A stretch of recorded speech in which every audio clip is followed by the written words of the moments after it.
గతంలో 5 సంవత్సరాలు మనం చూసుకుంటే ఎన్నో సమస్యలు, అసలు అసాధ్యమైనటువంటి సమస్యలు.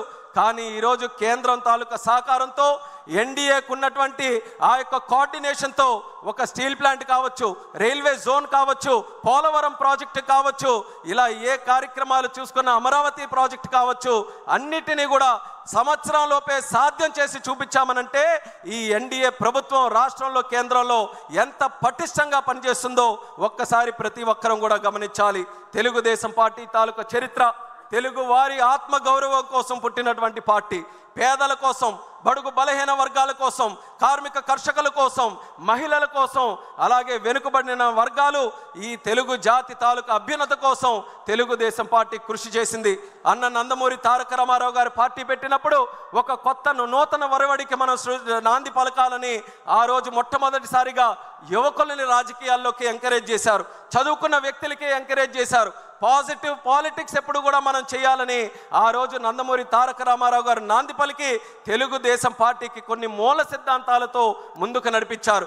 ఈ రోజు వరకు మనం గర్వంగా చెప్పుకోవచ్చు, ఏ మూల సిద్ధాంతాలతోనైతే తెలుగుదేశం పార్టీ అనే మొక్క ఆ రోజు నందమూరి తారక రామారావు గారు నాటారో అదే మూల సిద్ధాంతాలని ఎక్కడా కూడా కాంప్రమైజ్ కాకుండా, రాజీ పడకుండా ఈ రోజు వరకు ఆ సిద్ధాంతాల మీదగే ముందుకు నడుస్తూ వెళ్తున్నాం.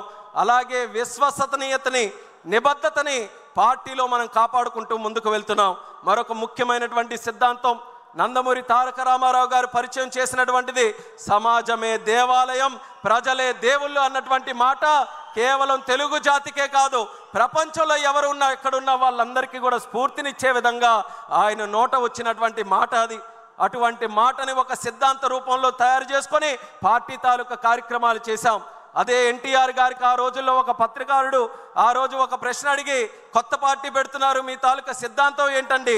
క్యాపిటలిజమా, లేకపోతే సోషలిజమా, లేకపోతే కమ్యూనిజమా, లేకపోతే ఇంకా ఏ ఇజం అండి అనేది ఆ రోజు ప్రశ్నిస్తే, ఆ ఇజంలు ఏవి కాదు, ఈరోజు తెలుగుదేశం పార్టీ పెడుతున్నానంటే అది హ్యూమనిజంతో నేను పెడుతున్నాను, మానవత్వంతో పెడుతున్నాను, మానవత్వాన్ని కాపాడడానికి, మానవత్వంతో మనుషులకి సేవ చేయడానికి పెడుతున్నానని అద్భుతమైన రీతిలో హ్యూమనిజాన్ని రాజకీయాలకి పరిచయం చేసి దాన్ని ఒక ఎజెండాగా తయారు చేసి ఒక రాజకీయ పార్టీకి ఆ రోజు ముందుకు నడిపించాడనంటే ఎంత గొప్ప శక్తిో మనది ఒక్కసారి మీరందరూ కూడా గమనించాలి. అలాగే తెలుగుదేశం పార్టీలో కేవలం మన రాష్ట్ర రాజకీయాల్లో కాదు, ప్రపంచంలో ఏం జరుగుతుంది, ప్రపంచంలో ఏ విధి విధానాలతో ప్రజలు, రాష్ట్రాలు, దేశాలు, గవర్నమెంట్స్ ముందుకెళ్తున్నాయి, ప్రతి ఒక్కటి కూడా చదువుకొని ఇన్నోవేటివ్ మెథడ్స్తో పార్టీని ముందుకు నడిపించడంలో, అలాగే రాష్ట్రాన్ని ముందుకు నడిపించడంలో ఎప్పటికప్పుడు అవన్నీ కూడా స్టడీ చేసుకుంటూ క్రెడిబుల్ లీడర్షిప్ని మనం ఎస్టాబ్లిష్ చేసుకుంటూ తెలుగుదేశం పార్టీని ఇన్నోవేటివ్గా ముందుకు నడిపించడంలో ఎక్కడా వెనకడుగు వేయకుండా మనం అందరం పనిచేస్తున్నాం. ఆత్మ గౌరవం కోసం మన నందమూరి తారక రామారావు గారు ఆ రోజు నాంది పలికితే అది ఆత్మ విశ్వాసంతో చంద్రబాబు నాయుడు గారు మరింత ముందుకు తీసుకొని వచ్చే ప్రయత్నం చేశారు. ఆ రోజుల్లో 1982లో మన పార్టీ పెట్టినప్పుడు తాలూకా ఆంధ్రప్రదేశ్ పరిస్థితి తీసుకుంటే ఆ రోజుల్లో డిగ్నిటీ ఆఫ్ లైఫ్ తెలుగు వాళ్ళకి ఎక్కడా లేదు. ఏ ఒక్కరు చూసినా మద్రాసీలు అనేటటువంటి పరిస్థితుల్లో తెలుగు వాళ్ళు అనే వాళ్ళు ఒకరు ఉన్నారు, వాళ్ళకంటూ ఒక పౌరుషం ఉందని, మన డిగ్నిటీ కోసం, మన అందరి తాలూకా ఒక గుర్తింపు కోసం ఆ రోజు నందమూరి తారక రామారావు గారు పార్టీ పెడితే ఈరోజు దాన్ని మరింత 40 సంవత్సరాలు అడుగడుగున ముందుకు నడిపిస్తూ చంద్రబాబు నాయుడు గారు ఆత్మవిశ్వాసంతో ఈరోజు కేవలం డిగ్నిటీ ఆఫ్ లైఫే కాదు, ప్రపంచంలో జయించేటటువంటి వ్యక్తి తెలుగువాడై ఉండాలి. ఏ పెద్ద కంపెనీలైనా, ఎక్కడ పెద్ద ఉన్నతమైనటువంటి స్థానంలో ఉన్న కంపెనీలైనా వాటన్నిటికీ కూడా రథసారథిగా తెలుగు వాళ్ళు ఉండాలి. గ్లోబల్ లీడర్షిప్తో తెలుగు జాతి ముందుకు రావాలని ఈరోజు మనం అందరం కూడా ముందుకు నడుస్తున్నాం.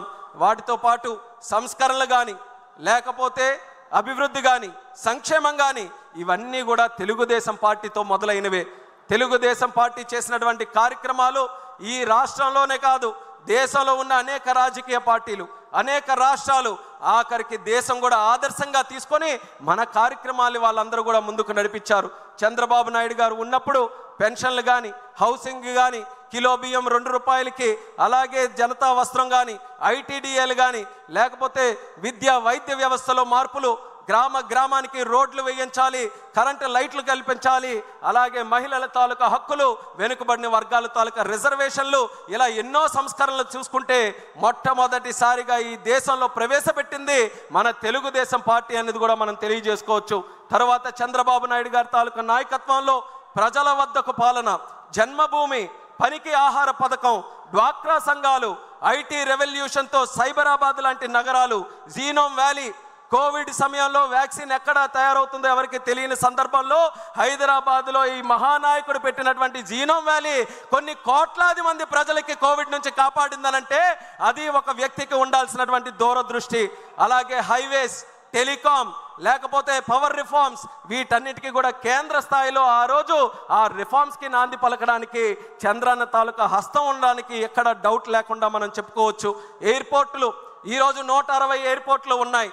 రేపు మే 31వ తేదీన ప్రధానమంత్రి గారి ఆధ్వర్యంలో మధ్యప్రదేశ్లో మరో 2 ఎయిర్పోర్ట్లు ఆ రోజే ప్రారంభోత్సవం చేసుకుంటున్నాం. 162 ఎయిర్పోర్ట్లు అవ్వబోతున్నాయి. ఈ దేశంలో 162 ఎయిర్పోర్ట్లు ఒకనప్పుడు ఈ పరిస్థితి ఉండేది కాదు.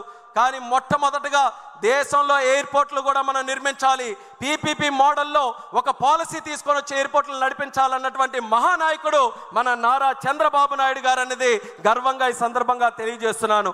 ఇలాంటి ఎన్నో పథకాలకి, ఎన్నో రిఫార్మ్స్కి, ఎన్నో సంక్షేమ కార్యక్రమాలకి తెలుగుదేశం పార్టీ నాంది పలికింది. అది ఇంతటితో ఆగిపోలేదు. మన అమరావతి మీ అందరికీ కూడా దాని తాలూకా కథ అంతా కూడా తెలుసు. అమరావతి మాట్లాడితే ఎక్కువగా మనం మాట్లాడుతున్నాం 32,000 ఎకరాలు ఇచ్చారని, లేకపోతే రైతులు దానికోసం త్యాగం చేశారని, విశ్వవిఖ్యాతిగా ఉన్నటువంటి ఒక ప్రపంచ ప్రసిద్ధిగాంచినటువంటి అమరావతి కడతామని.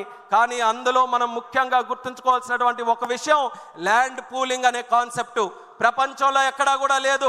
మొట్టమొదటిసారి ఒకడు వ్యక్తి మనకి భూమి త్యాగం చేస్తున్నాడనంటే పూర్తిగా నష్టపోకుండా తిరిగి ఆ వ్యక్తి కూడా ఏదో లాభం పొందే విధంగా ఉండాలని ప్రపంచానికే ఆదర్శంగా ల్యాండ్ పూలింగ్ విధానాన్ని పరిచయం చేసినటువంటి నాయకుడు మన నారా చంద్రబాబు నాయుడు గారని తెలియజేస్తున్నాను. రివర్ లింకేజ్, నదుల అనుసంధానం ప్రాజెక్టు ఆయన రాజకీయాలు మొదలుపెట్టినప్పటి నుంచి ఆయన మైండ్లో ఉన్నటువంటి ప్రాజెక్టు. వాజ్పేయి గారితో ఎన్డీఏ ప్రభుత్వంలో ఉంటే ఎన్నో సందర్భాల్లో ఆయనతో చర్చించి నదులు అనుసంధానం, అక్కడ గంగా నది నుంచి మన కన్యాకుమారి వరకు ఉన్నటువంటి నదులన్నీ కూడా అనుసంధానం చేయాలని ఎన్నో సందర్భాల్లో కేంద్రానికి ఆ నివేదిక తీసుకొని వెళ్ళారు.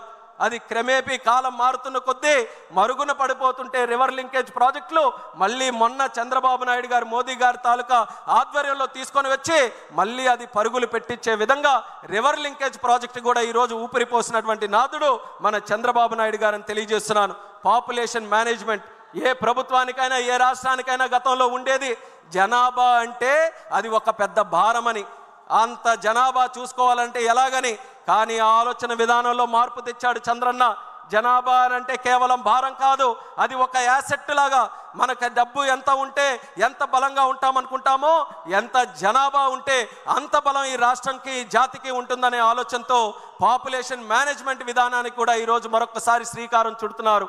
P4 లాంటి ప్రోగ్రామ్స్, P3 ప్రోగ్రామ్ చూసాం, కానీ ఈరోజు P4 ప్రోగ్రామ్ కూడా చేస్తున్నారు. స్కిల్ సెన్సెస్, అలాగే క్వాంటమ్ వ్యాలీ, ఆర్టిఫిషియల్ ఇంటెలిజెన్స్ని, అలాగే న్యూ కంప్యూటింగ్ని, వీటన్నిటిని కూడా మన తెలుగు జాతికి నిత్య అనుసంధానంతో ముందుకు నడిపించాలని క్వాంటమ్ వ్యాలీ, క్రియేటివ్ ఎకానమీ.